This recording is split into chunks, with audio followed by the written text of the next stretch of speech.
do something bad to us, we are going to do things to you that have never been done before.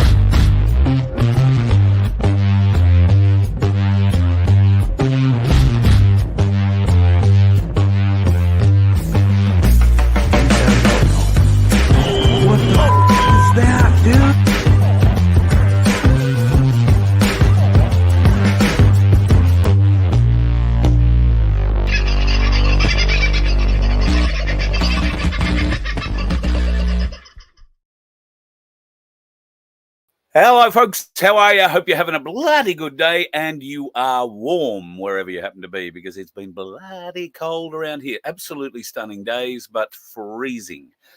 Quite a chilly wind blowing, and I think it's happening all over the country. Just want to say hello to Al and Connie, who have been on the phone texting to me. In fact, I've only just dropped the phone so I could turn the camera on. And I think I've texted you something. My fat finger disease may have translated that into something else. The upshot of it is, thank you very much. See you Sunday for lunch. Looking forward to it. Where, people are asking? Right there along the bottom of the screen. Just have a bit of a look. If you are in the southeast corner of Queensland and you'd like to catch up with Tim Dwyer, maybe ask him a few questions about the Australian Constitution and what are the differences between what you think it is and what it really is. Or maybe you're interested in getting some better mileage out of your diesel. And diesel's probably the best way to go, but petrol too. Trust me, on big petrol engines, she works well. The hydrogen fuel saver system.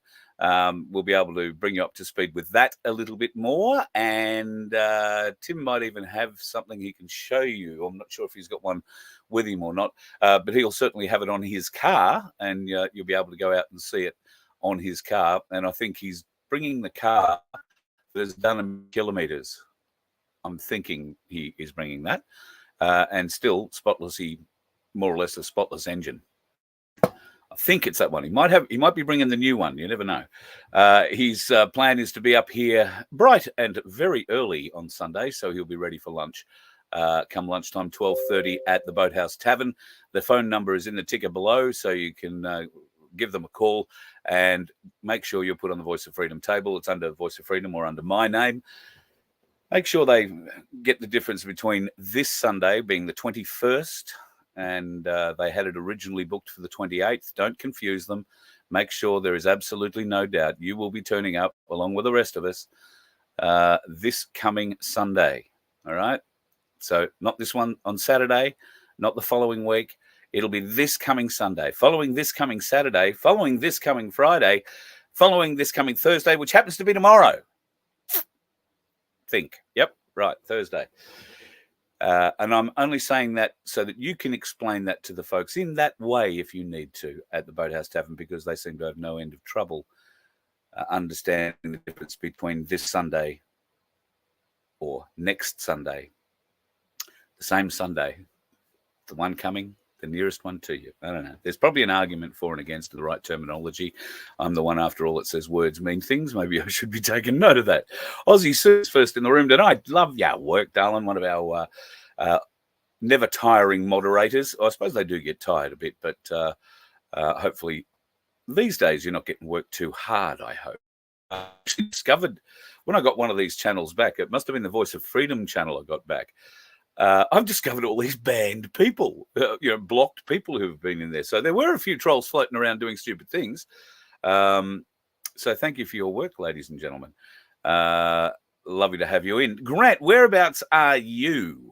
Been freezing here, constant airplanes flying over, and there are super long trails. Well, which part of the world are you in, Grant? Sorry, it misses me at the moment. Or maybe all I've got to do is keep looking down. Hi, Toxic. Hello, Sunflower. DM. Timmy Wilson's in the house. Tim's talking about the water tower, which is in the area, I gather, of the Trump assassination attempt. You're 100% on the money, Timmy. There was a water tower nearby, and in theory, there was a sniper team on that water tower. In theory. There are two unaccounted for sniper teams. We might be able to account for one of them, or in fact, we will account for one of them very shortly.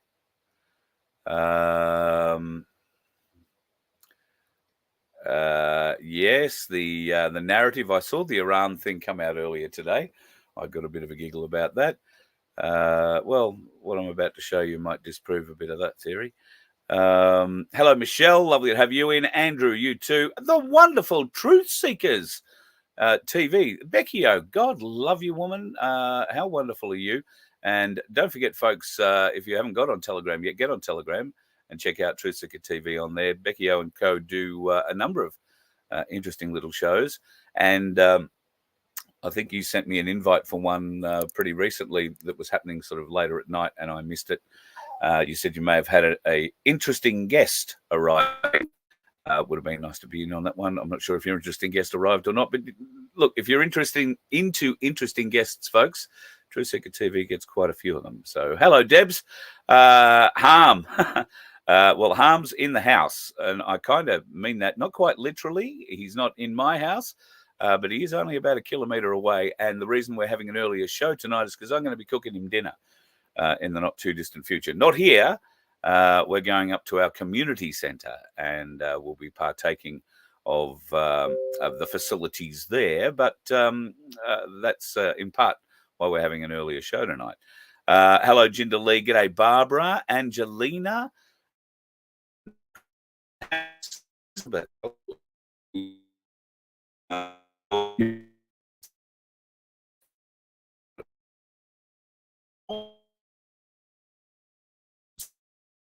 Scotty the news, and Phil Cook is in the house. Daniel's in early. Thanks to everybody for coming in a little bit earlier tonight. G'day, Pete. Lovely to see you again. And Alana, looking for new names. Always keen to hear about people. Always keen. Give up already.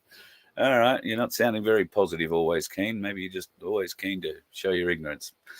Okay, here's an interesting video. Let's have a little bit of a glance at this. We're going to talk about conspiracy theories here. So, always keen. You might want to block your ears, because trust me, if you're going to be a dickhead, you won't last long. We've got really good moderators. Hello, Sunflower. Hello, Vince, if he's in the house. He may not be. I think he's had a pretty torrid last 24, 36 hours where he hasn't slept. So he's probably snoring his bits off at the moment. But we'll see how he goes. All right. You may or may not have heard in the last 24 hours or so, there have been a number of new theories emerging about how this potentially may have been an inside job. Now, one of the early videos that come out, I'm going to play it for you now. And we'll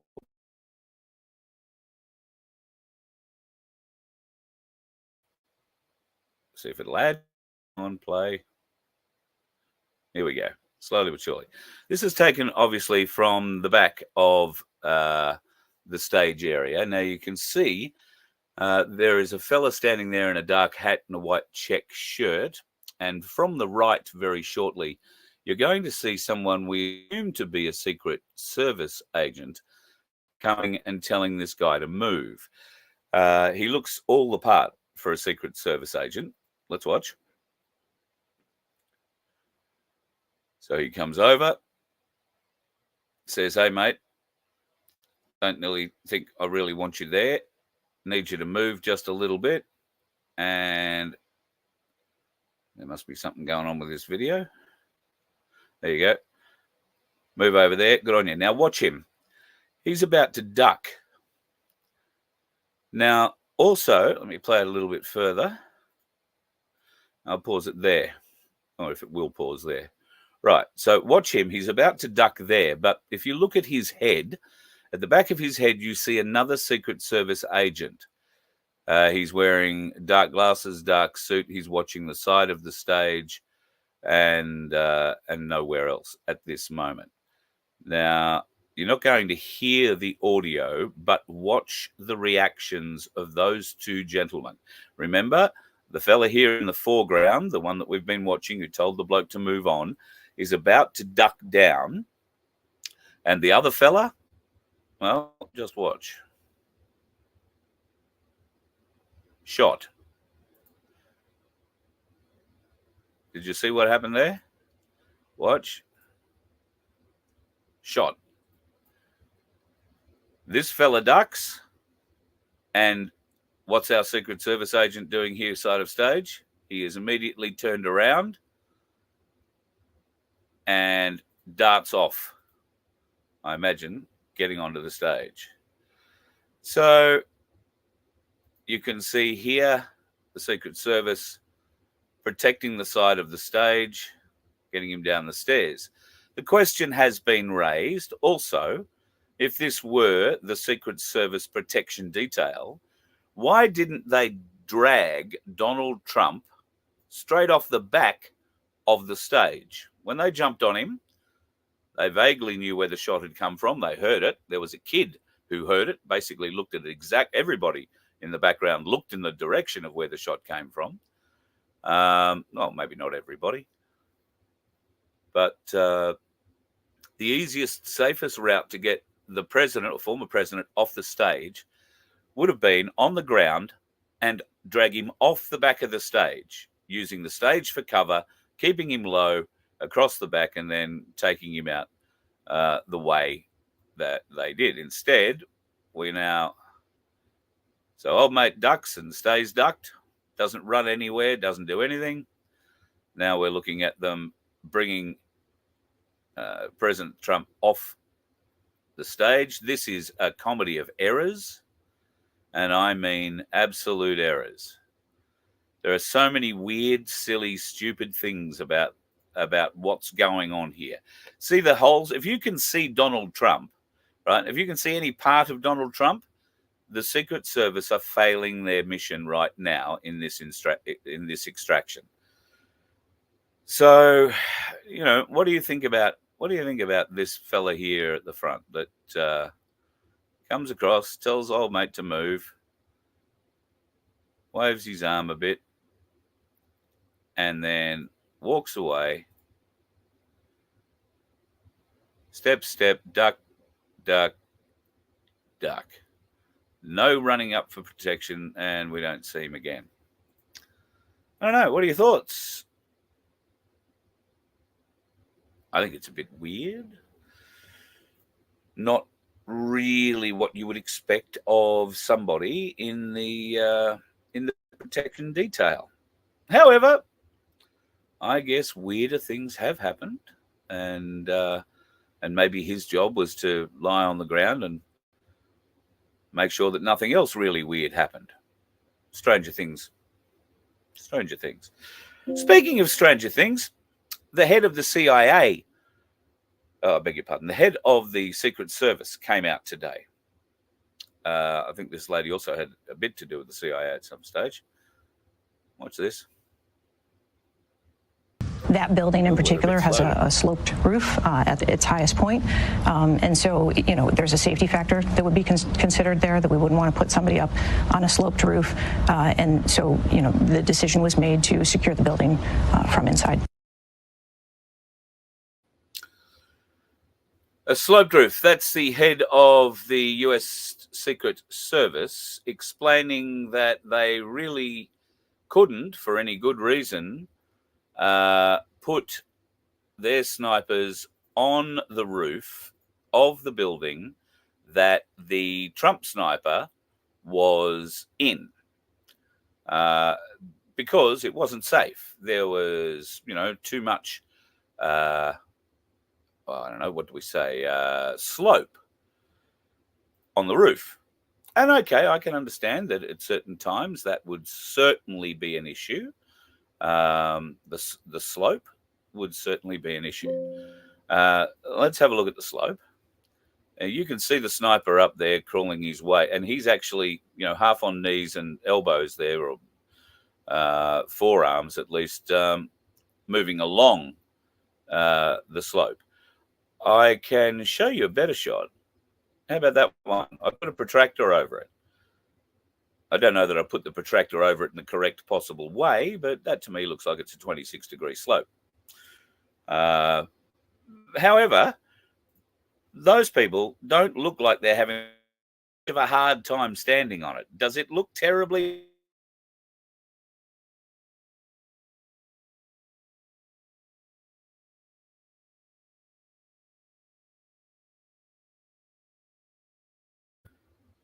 So I don't know. It doesn't look, very dangerous to me. And if you want to get serious, we can compare it with the slope of the sniper's roof. And that actual slope looks a lot steeper than the one that the shooter was on, the assassin or attempted assassin was on. So what bullshit, and I mean what bullshit, does the head of the US Secret Service say when she says things like, oh, it was a bit dangerous? So I used a couple of images and recut that little bit. That building in particular has a sloped roof at its highest point. And so, there's a safety factor that would be considered there, that we wouldn't want to put somebody up on a sloped roof. And so, the decision was made to secure the building from inside.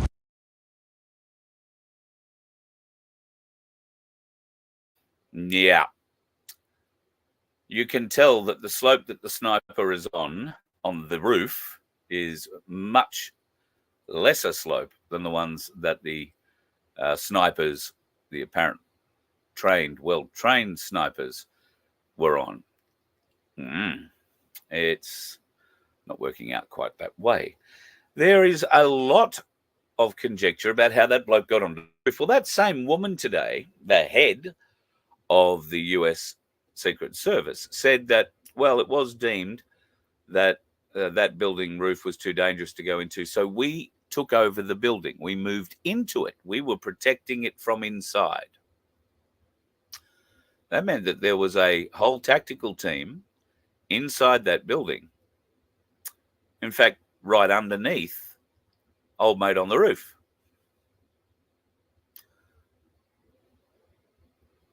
If you've been wondering why I've been looking at audio analysis of gunshots and making my own audio analysis of gunshots for the last few days, maybe now you're starting to see why. My name is Thomas Matthew Crooks.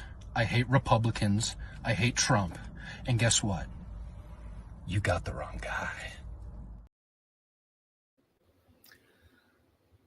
There would be two others either side of the president and behind him, facing towards the crowd and out. And one would also think that there would be a third team, high ground, somewhere, given that the water tower is behind the crowd and off to one side. One would have thought that if not the roof that the sniper was on, was clearly good enough to get a shot at Trump at 130 meters away. If not that roof, I would have thought one further out, higher up, if in fact there was one. And if there wasn't, then I would have thought, well, put a team on that roof that the sniper got onto, that the shooter got onto, or just put police all over it so nobody can get up there unnoticed. But the plan slowly seems to be revealing itself as, well, maybe not so much a missed or a messed up plan, because they got the plan wrong, the planning wrong. Now it seems like a failed plan. And the failed plan is that we're starting to question the whole plan. A failed plan is one that's exposed to us, that makes us think, something not right about that, that makes us question it. A failed plan is the birth of a conspiracy theory. Whereas a messed up plan is just something that wasn't planned for that happened, an extraneous extra something that happened. But no, this is a messed up, or a really, really, really, really screwed up and exposed, fully failed plan. And you can see the dominoes of the failure starting to appear in mainstream media, the cracks in the stories. However, I am not extolling the virtues of President Trump and saying he is the new Messiah and what a miracle it is that he survived this. Yes, I believe it is a miracle that he survived. And we've seen well, we've seen the best evidence to date, I guess, is all I can say about President Trump's current head position, if you like. And his head is very lucky to still be where it is. His ear, or what's left of it, is mostly there. But this little diagram was done today to indicate the angle of the shot that actually hit him and the portion of his ear that is clipped. He get hit on the cheek, and because his ears do stand out a little bit from his head, it's gone in and come out and taken a little bit of his ear with it at the back edge at there. Now, we saw him yesterday arrive at the RNC. He didn't look like his exuberant, happy, effervescent, smiling, fist pumping, and particularly fist pumping, given the power of that photo that was taken and shot around the world on all forms of media, with the Secret Service surrounding him and him, fight, fight, fight, was saying, or other people have said he was saying fuck, fuck, fuck, but I think he was actually saying fight, fight, fight. Vince, we should have asked him to get that mouth red, so to speak, or lip red. But a very different man appeared at the RNC, and he looked sick. I was speaking to somebody today. They brought it up as well. Their point said he looked 10 years older. And I guess if somebody had taken a shot at you and come that close, then I guess you really are starting to understand about meeting your maker. If he hadn't already come to grips with God and come to terms with God, then maybe that brought him that little bit closer to it. Or maybe it is just part of the plan, and certain elements of the been exposed to us isn't really the failure I'm calling it. Maybe that's in part the plan. This is what you got to sit down and try and think about it from 56 different ways. And well, sometimes those ways give you a headache. And the RNC, I'll be honest with you folks, is giving me a headache. Why is the RNC giving me a headache? Well, I can't help but think, and people are going to, accuse me of getting all religious now. I am not a deeply religious person, but I do have a relationship with God. I trust in spirit, and I pray every day. I pray for my own forgiveness because God knows I need it. I pray for people around me who need help, who need assistance, who need love, who need help with everything from mental to financial to family help. So I do have a relationship with God. It may not be as close as yours. It certainly might be closer than yours to many of you. And I'm suggesting to you that if you don't have a relationship with God, I'd be getting one sooner rather than later. Repentance is just a prayer away. Ask for forgiveness. Believe in it. Because I do think things are coming. I think there are so many levels to this movie we're watching, so many chapters, so many different, what we thought were possible endings. When I saw Donald Trump walk in yesterday to the RNC, and I understand because I think, mark the day, I think we are the first in the world to tell anybody, and I don't think it's being shared around, so please do. We are the first in the world to share that Donald Trump was hit twice. He was hit in the chest. And they won't confirm that because, they don't want it to look that way, and he will look a lot stronger. He'll look like a weakened man because of it. Obviously, he'll be very sore. He was wearing a vest. He'll be bruised. He might have broken ribs, all sorts of different things.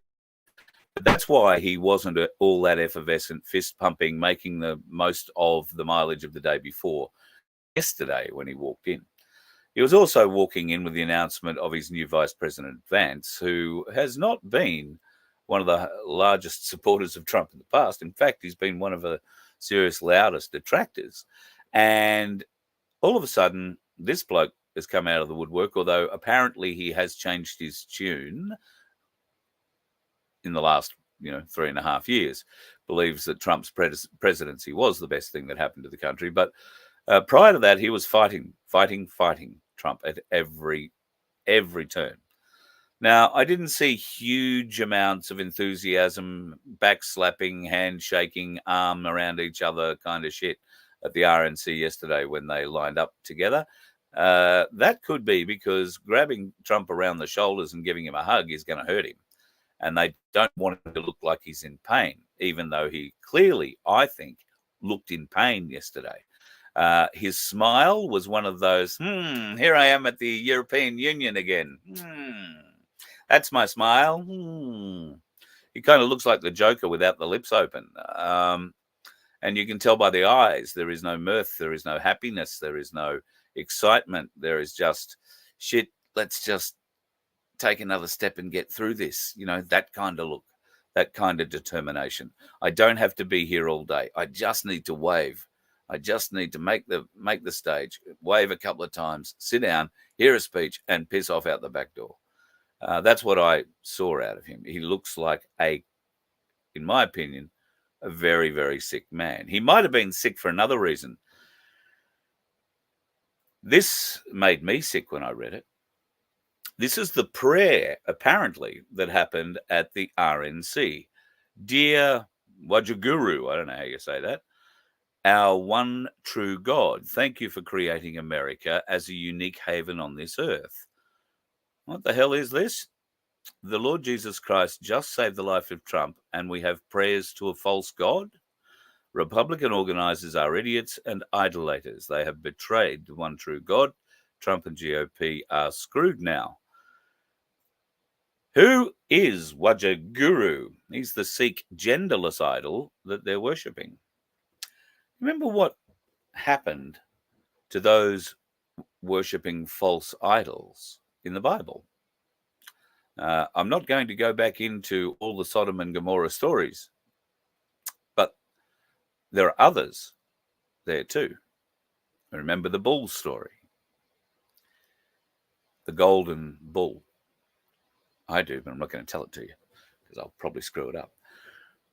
But this is what the Bible means. False idols, thou shalt not. It was one of God's laws. Thou shalt not have false idols. But all of a sudden, the RNC is apparently praying to the genderless Sikh. I don't know. What? The one true God? The what? So if that's happening, and I've got to say, I haven't seen that. I didn't see the opening prayers. I didn't see anything like that. But I did see this. So this is the stage. Matt Wallace might have a point.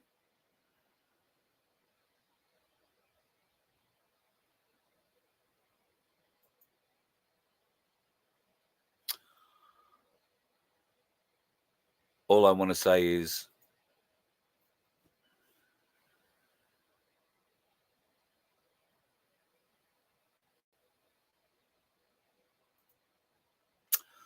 so I'd have to say right now I'm about as confused as you are.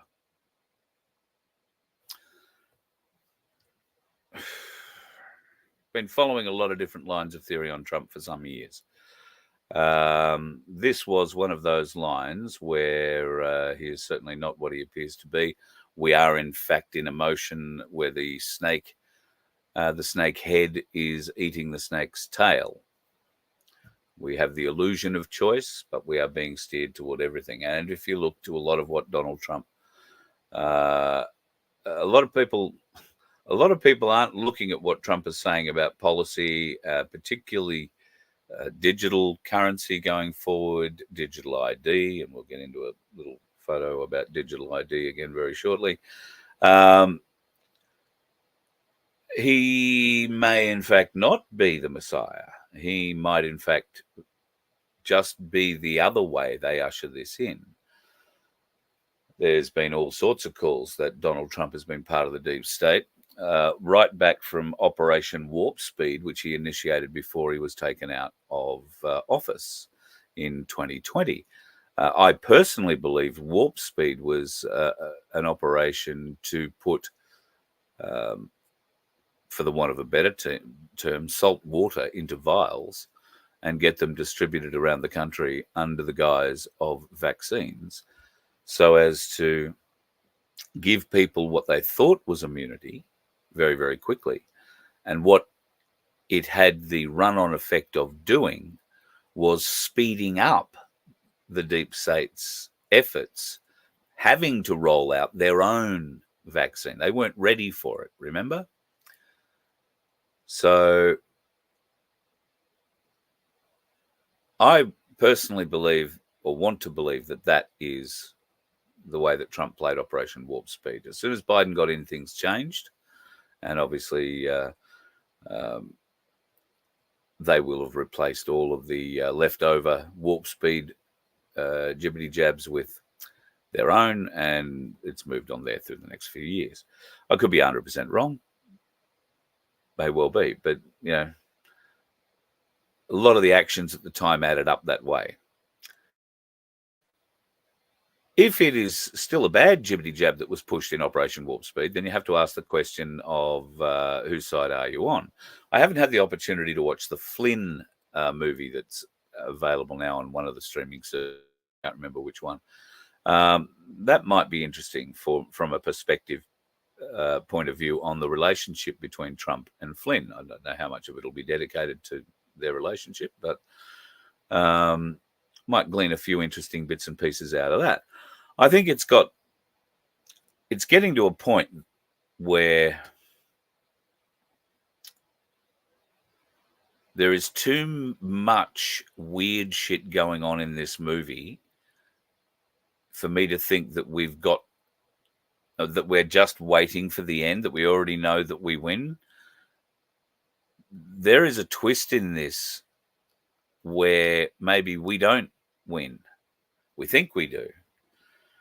So this is a post I picked up earlier today. I'm not, in fact, sure if this didn't actually come from Truth Seeker TV off their Telegram channel. There's now very credible explanation emerging that the US Secret Service agents, on orders from Kimberly Cheetle and Alessandro Mayorkas, placed a Secret Service team inside the building where the shooter was crawling on the roof, and that the actual shots targeting Trump may have been taken by the US Secret Service from inside the building.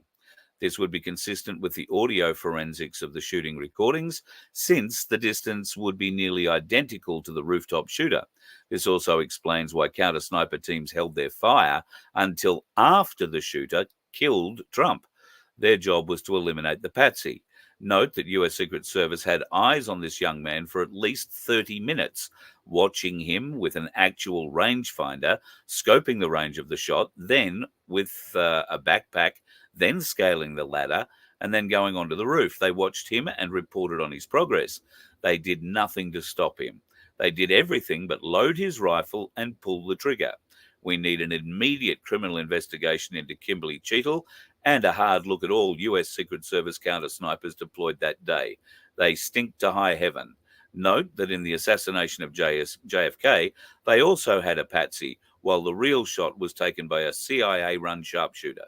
Cheetle's bizarre sloped roof excuse doesn't pass the smell test. She's covering something up. Ain't that the truth? Could not agree more. They are definitely covering something up, and they want us to believe that, oh God, they want us to believe that the slope of the roof, now it was something to do with Iran. Maybe a second shooter had to do with Iran. only if Iran paid the US Secret Service to take the shot. I mean, seriously, does not get any worse. But I am concerned about some of the things that appear to be coming out of the RNC. I mean, if that prayer is actually something that really happened, and I'm going to go looking for it. I only found this late this afternoon. I'm going to go looking for that part of the opening ceremony, if you like, because I'm sure that's where it'll be, and see if that is the case. But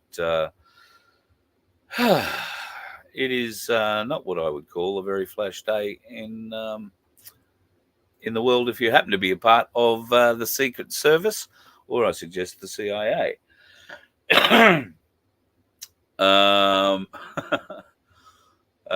Let me have a bit of a glance down here. How the trap's going while I feel comfortable with this wonderful crew. Toxic, thank you so much. Yeah, we like the little group that we have here in this family, a bunch of wonderful people. And thankfully, our moderators are very fair, very friendly, very respectful. They probably give you many more people a lot more legroom and leniency than I would on a good day. And I think that's a good thing. So it's all good. I'm always up for an argument. I'm always up for a reasonable conversation and a debate, not an argument. You bring your facts and I'll talk mine. And at the end of the day, if neither of us can agree, then we can at least agree to disagree. And I would hope that doesn't mean that we can't be friends. The fact that we might disagree on a few different things doesn't mean you've got to disrespect the intelligence level, as so many of these trolls seem to want to go to straight away, which I find quite ironic. They want to go to personal attacks rather than backing themselves up with any facts. If they do happen to present a fact and you tear that fact down with a real fact, not a fact checker fact, then they go away quietly, weeping into the distance. Or then they come back a couple of days later with another fact from a fact checker. You know what I'm trying to say. And they get shot down again. Then they get very angry and they want to call you all sorts of names and accuse you of all sorts of things. And, you know, it's almost like they've got the voter bug. It's very sad. Yeah, I couldn't agree more with you, Sunflower. The universe's warp speed is so much slower than yours and mine together. Jay Fletcher, I see you've been sucked into the circus for this evening. Good on you. That's what it takes. Dan Andrews. Yes, Andrew. I think you're quite right. Although it's going to be a fat one. Maybe that's why. No. Oh, well, see. The Baphomet statue has quite reasonable boobs. Dan Andrews is a bit away on. I dare say he's done that so that the statue will look like him, bare-chested.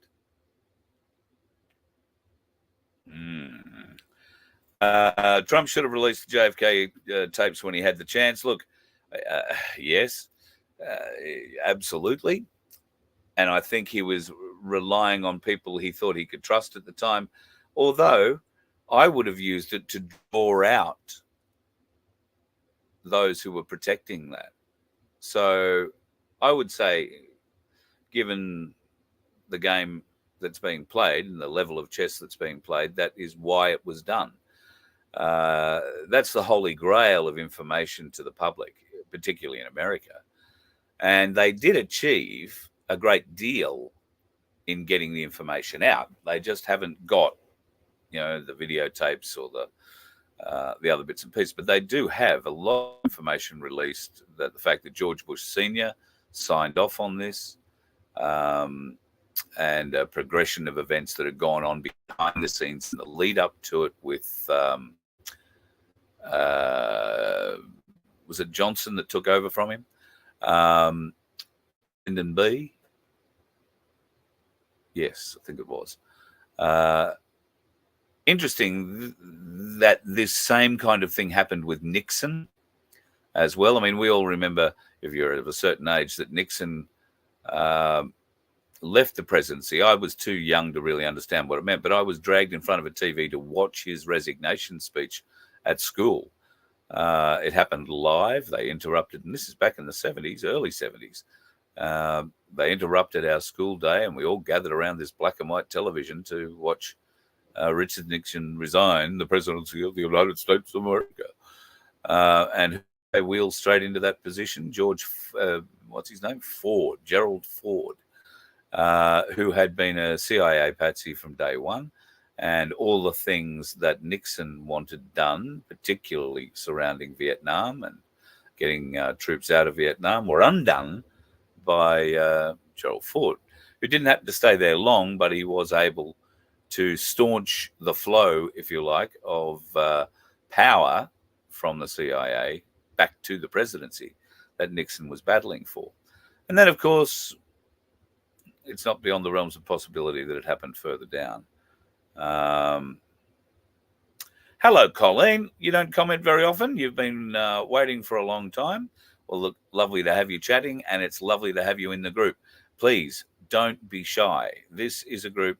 I may not see everything. There are some nights where I don't get to really look at the chat at all, and tonight I am. I don't know, Uma. I don't know what that is. I really don't know what that is. I'm guessing it's Indian of some kind. Maybe Sikh. But I don't have a translate button on this, so I'm very sorry. Thailand. Oh, it's Thai. Well, there you go. Hello, Thailand. Is that the Thai assassin? Uma. I don't remember your name being Uma. But the Thai assassin. Are you the lady that walked on my back and nearly broke my back? You didn't nearly break my back. You nearly broke a rib. Maybe you did break a rib. I don't know. You tore something, bent something really badly, put it in a place it shouldn't have been for quite a long time, made it hard to breathe. That's why I call you the Thai assassin. Anyway, it's not like I hold a grudge. I'm over it. It's all good. Too afraid now to go and get a back rub, but, that's, just how it is. She wasn't rubbing, in her defense, she wasn't rubbing my back. She got up and was walking on it. And I've got one of those backs, kind of needs that. Getting back onto prayers, I would say the odd prayer every day to God. Thank him that you can speak, walk around upright. Don't dribble every time you open your mouth and require a tray and somebody to feed you. Thank God for the bountiful goodness he's given you. Not what you haven't got. Because while we all think we deserve so much more, we all could have so much less. Be thankful for what you have and try and help others where you as much as you ask for forgiveness. And with what's coming, what can it hurt, hey? It just might get you through. I pray for all of us every day. I don't fall to my knees while I'm doing it, by the way. I might be driving, and I'll say a quick prayer for us all. Or I might do it just before the show. Or I might do it tonight before I go to bed. Sometimes I'll do it 2 or 3 times. It's not because I'm driven to do it, or I've got to look at a clock, or I feel guilty, or I've got to do it. It just comes to me, and I feel I've got to do it. I ask my my spirit guides for help and assistance, especially when I lose stuff. But I ask them for help and assistance in other things as well. Ways to try and help others, ways to try and find solutions to problems that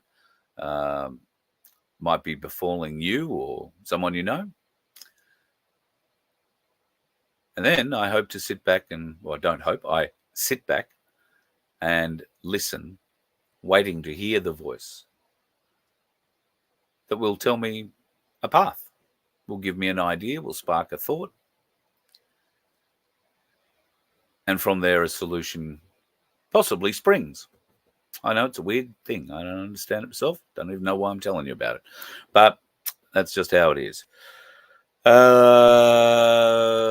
Bush was part of the security detail in the JFK assassination. Silver Fox. Bush was actually in charge of, or second in charge of the CIA at the time. So he wasn't part of the Secret Service. He wasn't in the detail.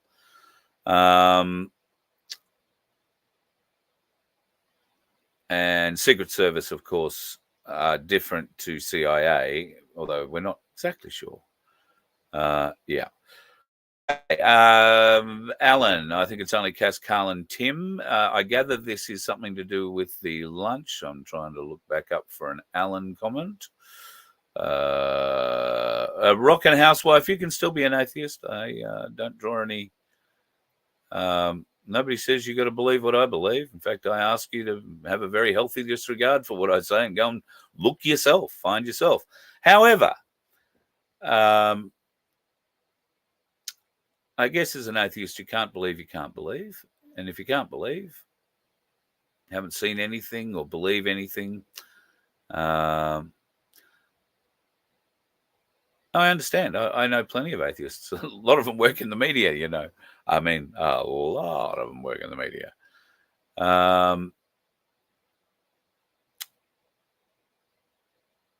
I gave up going to church because I was an altar boy from a little boy up into my early teens, and then got sent to a Catholic boarding school, even though I wasn't Catholic. That's not a bad thing, don't get me wrong, but sent to a Catholic boarding school where I didn't have to be an altar boy, because clearly I hadn't been trained at an early age. But I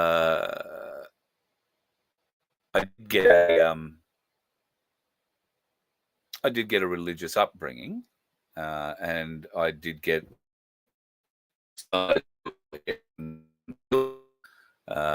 church organ most Sundays, or every other Sunday at the very least. And she's been doing that for as long as I can remember, and she's 88 years old this year. So God love her. She remembers the hymns. I got to a point where I thought that the good Lord hearing the same thing over and over and over and over and over every week, other than a change of a few words in the gospel and the stories that he tells in the sermon, I thought God would get bored, not just hearing that from our little congregation every Sunday, but hearing it from every congregation in the world every Sunday. It just must get terribly repetitive and boring. So there must have been more creative ways. So I moved away from the church and didn't go, and haven't been into a church to pray for years. I have gone to the odd wedding, but I don't feel a need to go into a church to pray to God. I can do that anywhere. I reject the ideas of the Vatican and of big church, if you like. I reject the idea that they are charity or charitable. I reject the idea that they do great things for our youth. I think that they have done in the past some of the most god-awful things to our youths, to our youngest. They have damaged religion, particularly the Catholic religion, has damaged so many people around the world, has killed so many people around the world by their actions or their inactions, that I couldn't find myself walking into one of their houses of God and feeling comfortable, surrounded by all that beautiful gold and glittery brass and all that wealth that they have been hiding from us, keeping, well, we now know for the 13 families and the wealth that has been stored under the Vatican and the catacombs, and a certain tunnel that stretches from the Vatican to Switzerland that was full of gold bars. We will probably find out in the years ahead where all that Nazi gold was stored that was missing. I think that could be certainly something a bit interesting. But yeah. You don't say Amen anymore because Amen refers to Amen Ra. You are absolutely correct, George. So every prayer in the Bible ends with Amen, but who was the sun god, Amen-Ra. And if you go back to early times and the birth of the Catholic religion, you'll find that Catholicism is born out of many different pagan religions. There shall be only one God, remember?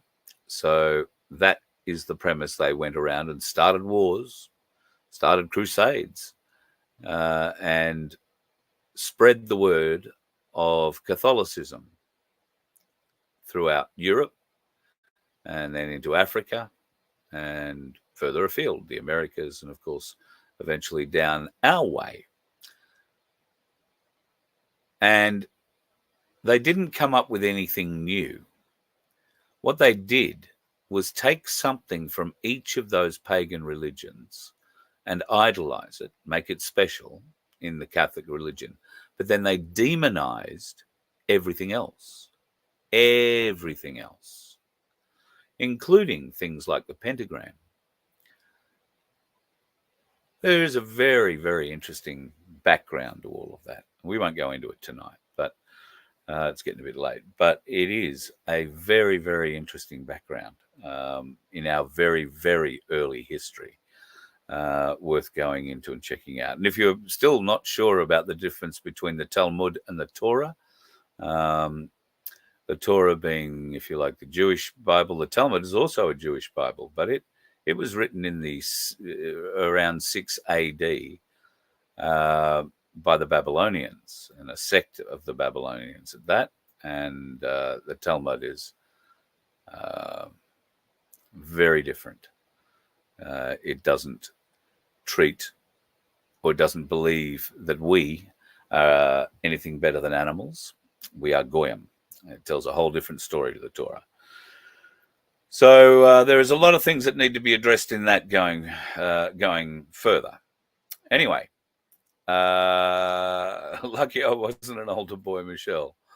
One day we'll tell a story. Just because I wasn't an altar boy didn't mean it wasn't a priest. It was a layman at the school who actually tried something on me and one other guy. And Darius, nothing. He'd never laid a hand on me or the other guy. I don't know about anybody else he'd been able to get to prior to the two of us, but I know it ended with the two of us. That might be a story for another time or one day when we catch up. But it ended certainly at our school with the two of us. The thing about the Catholic school system at the time is they used to shift these people. And I was part of a Catholic school system that had 3 sister schools located around the country. And they moved him out of the one that I was at and moved him into one that I wasn't at, obviously. They just moved him half a country away. That's all.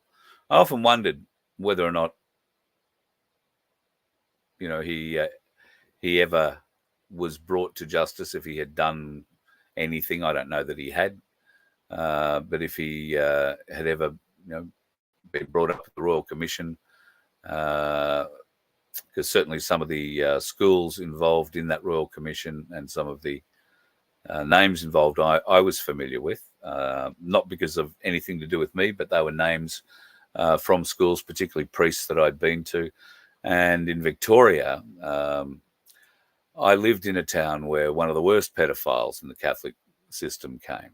So I had nothing to do with him. But I'm now starting to understand that maybe there were a number of kids that I grew up with who might have. And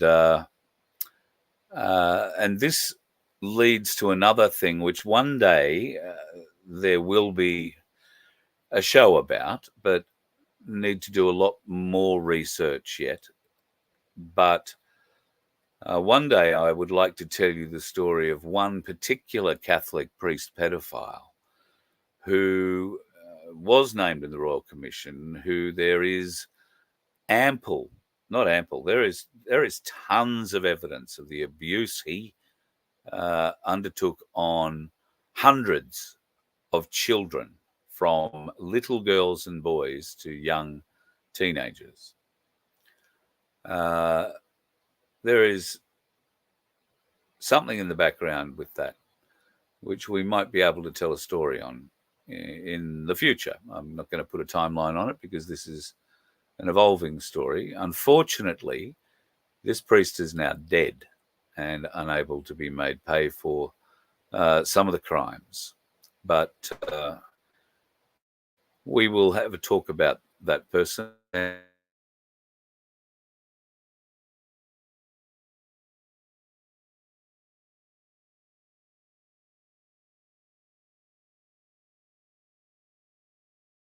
Sleep. All right, now let's have a go. Alan asked if Vince will be at lunch on Sunday. Vince won't be at lunch on Sunday. Alan, no, I'm sorry. He's back home in Adelaide, and unless, and I don't think he can. I think he's otherwise engaged with work. But if he could come, I'm sure that he would jump in the car with his best mate Tim and make the trip. But Tim is coming up for a week and an extended week, and this might be the opportunity now to let you know, folks, if you're interested, we might be able to catch up on with Tim on the northern side of Brisbane one day for lunch, or maybe even for an evening meal. Tim will be going to the Sunshine Coast for a couple of different reasons and a couple of different events. I'm thinking that if there is enough interest here from our little family, our family of X39 and hydrogen fuel cell participants, if you want to catch up and you live like on the north side of Brisbane, we could arrange catch up either on the Sunshine Coast somewhere, Mooloolaba or Maroochydore, or out at Nambour. I think we could probably arrange a coffee shop somewhere around there with Camillo and crew, and have a bit of a chat there. Or we could probably do it in the north parts of Brisbane who didn't want to come all the way to the Sunshine Coast, maybe Morayfield, Caboolture, Burpengary, somewhere around there. We could have a bit of a catch up just so people can come from either side.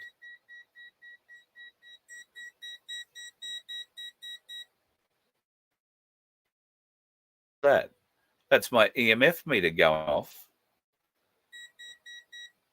right here.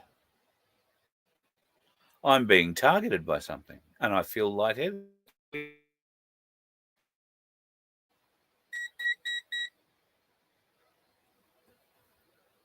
I haven't even started cooking yet.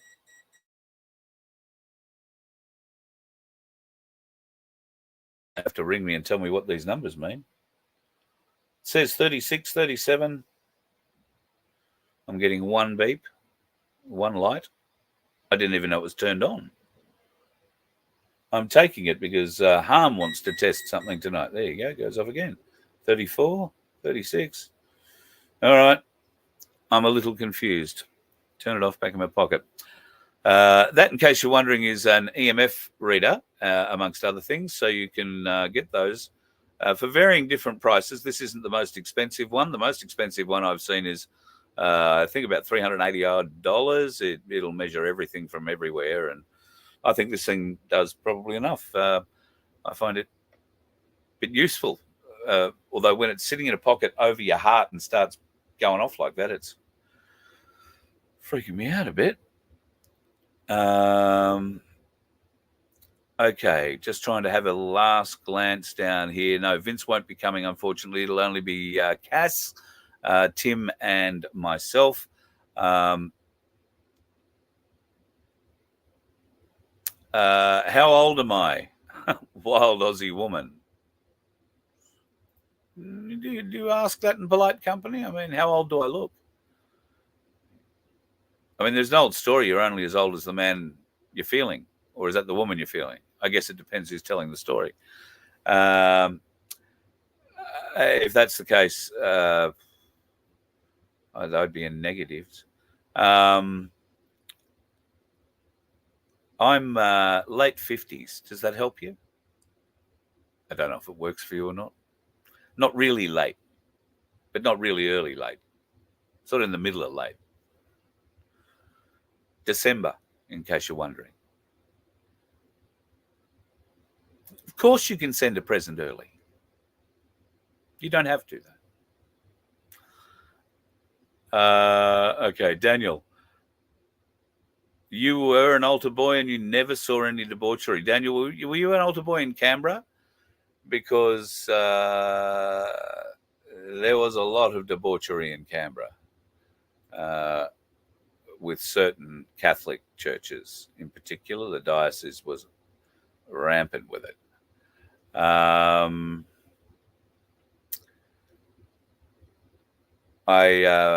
God bless you, though, for being able to get through it. I got through it untouched, but, the Church of England wasn't renowned, at least at the time, I didn't think, for its kiddie fiddling. I know there have been issues with Church of England ministers since, but none of them were near me, and I'm not sure during that Royal Commission into child abuse in institutions whether the Church of England boarding schools featured as much as the Catholic ones. I also find it interesting that the Church of England changed its name some time ago to the Anglican Church, and there has been another name change which now escapes me. That's one of those things that pops into your head and you shouldn't talk about until you've gone and researched it properly. Can we wish the Blues success tonight? Ha! You pray for who you want to. I'm currently placed in Queensland, on the edge of a hill, windy roads. And you reckon I'm going to come out and say thumbs up to the Blues? You never know who I'm going to be driving past on the road tomorrow morning. At the end of the day, I don't know who's going to win. I don't even know who's playing other than the colours. So all power to the team you want to follow. Bear in mind, it is just the circus. You probably ordered the bread. Was it pizza tonight? A few beers. Remember the old saying, give them bread and circuses. That's all it takes. Keep them entertained. So, yeah. But go the Blues if you have to go the Blues. Go the Maroons if you have to go the Maroons. Go humanity. Go good people. Go out and do something. I tell you what, right? I'll buy into the state of origin. You've probably got someone close to you who is barracking for the opposition to you.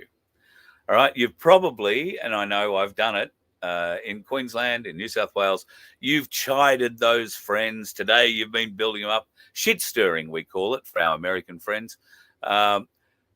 We shit stir people rather mercilessly, particularly about the colour of the football team they barrack for in this our state of origin rugby league season. And tonight is a decide. They're one game each in a 3-series competition.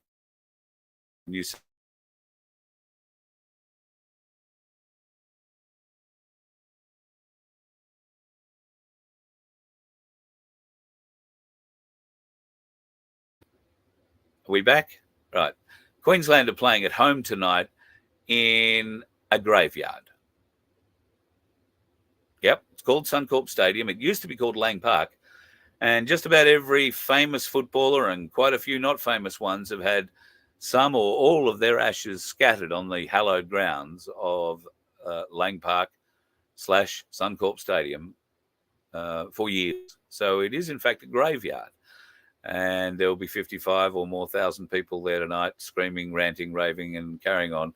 And 50 of them will probably be barracking for Queensland. It's a hard place for New South Wales to win a game, particularly a decider. But Queensland have had brain fades before, so I don't know. Good luck to whoever you happen to be barracking for or following, and I hope it goes well. But tomorrow, here's how you buy in. I'll buy in. The person who's been ribbing you the most, giving you the hardest time, and you've been giving it back, and you plan to stick it to them really hard tomorrow, if you win and they lose, do something nice for them as the first thing you do when you get to the office tomorrow. Bring them a cup of tea or coffee. Say, hey, well done.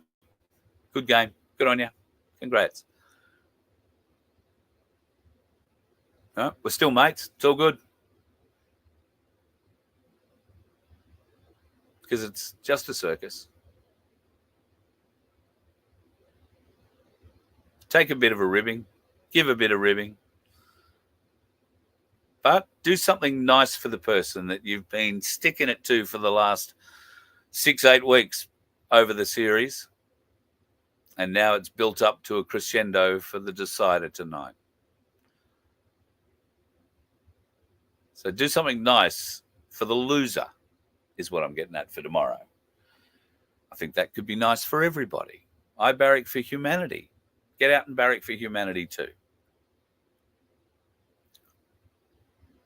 Yeah, I don't know if you're asking again. I've already given you the answer, Michelle. Wild Aussie woman. So late 50s. There you go. I don't want to go and get too. I mean, I don't care. Age is not a thing I worry about.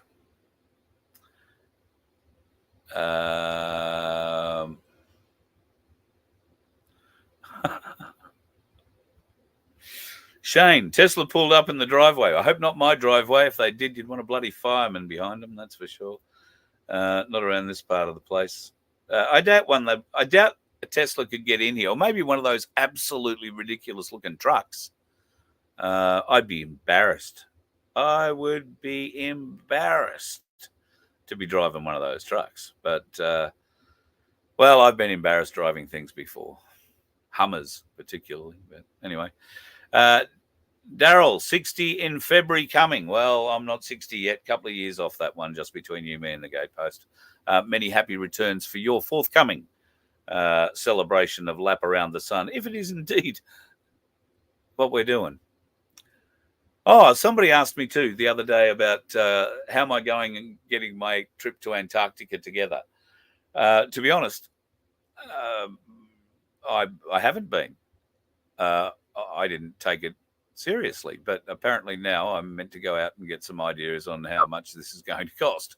So I'll do that. In fact, I'll give Len a call because he is going to be our Australian representative at any rate. He's already booked himself on the trip for the final experiment in Antarctica at the end of the year.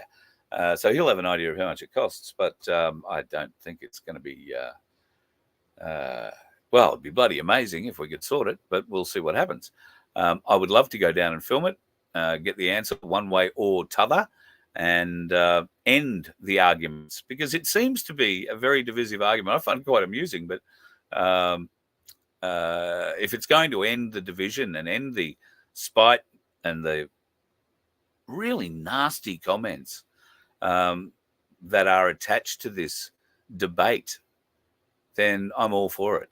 I am all for it, because I've seen many logical arguments about a global Earth, and I have seen just as many compelling arguments for a flat Earth. What I've also seen when those arguments have been raised is the absolute hate and derision and God, you were dropped on your head as a child. Somebody hit you with a spade. It's, oh God. Nobody could be that stupid as to believe the Earth is flat. Well, they did for the first 1,500 years on our current history, but what if they actually believed that for the first 1,900 years and then decided for some reason to change it? How would you know the difference? Have you researched it? Or is it because every teacher you've ever known, every parent, every cousin, auntie, uncle, every person you've ever met has always reinforced the idea without any actual proof that the world is a globe. Now, I'm not saying one way or the other whether it is or it isn't. Don't flood me with, you're an idiot for this reason or that reason. I don't care. I think it's a very interesting problem that's put forward, and there are just as many arguments for the flat earth side as the ones that are probably going to flood in the email box. Let's, put your money where your mouth is, get on a plane, fly down to Antarctica with Len and be part of the final experiment. And then come back, if you win, and shake hands with the person who thought there was a flat earth and say, oh, well, mate, you were wrong. Here's a coffee or here's a beer. Let's sit down and have a good chat. Because from that, other things will grow. Relationships, opportunities, friendships. And that's what we need. More opportunities for more friendship. We've got to stop shooting at people. We've got to start hugging them. I'm getting a bit soppy tonight, aren't I? Yeah. Okay. All right, folks. We'd love to have you over at Voice of Freedom as a member, vofhq.com. Members at the moment, actually everybody at the moment, if you go there, you'll see we have some hoodies for sale. If you're cold at the moment, these are going to be nice warm hoodies, and Vince is going to put another order through this week, end of this week, I think. So if you would like a hoodie, go over and put your order through there, and we will make sure that you get that sometime. Within the next 3 or 4 weeks. We're expecting 8 to 10 days delivery, and then we'll send them out again from Vince. So probably knowing the way that the bags work at the moment, could be anywhere from a day to a week. But we'll see how all that goes. I'm just going to check out. Yeah, so vofhq.com, become a member. And then as that merch area grows, Vince has decided he's going to climb into that merch area and put a few more things in there. If you have ideas, then send Vince an email, vince@vofhq.com. Mugs, I think, was something that we'll put up. Traveling cups. I really like the idea of a traveling coffee cup or something that will keep a drink cold. We'll see whether or not there's anything like that available. Singlets, T-shirts. Vince is working on a couple of different designs for T-shirts for the coming summer, and it'll be pretty cool. Black Sheep, my good friend, he's waiting to donate $100 to me if the world is flat, and $50 if the world is, as he says, an orb. Yes, I do remember we did have that conversation, brother. That's very nice of you. I don't know. I really, really don't know. And I don't. What's worse? I don't care. I care why they'd lie about it if the world happens to be flat. To me, that opens up a whole range of questions and opportunities. And I'm more about the opportunities than looking back and trying to lay blame. So let's do that. Let's look forward, regardless of who wins the football tonight. All right? Let's hope humanity is a winner out of this. Hey?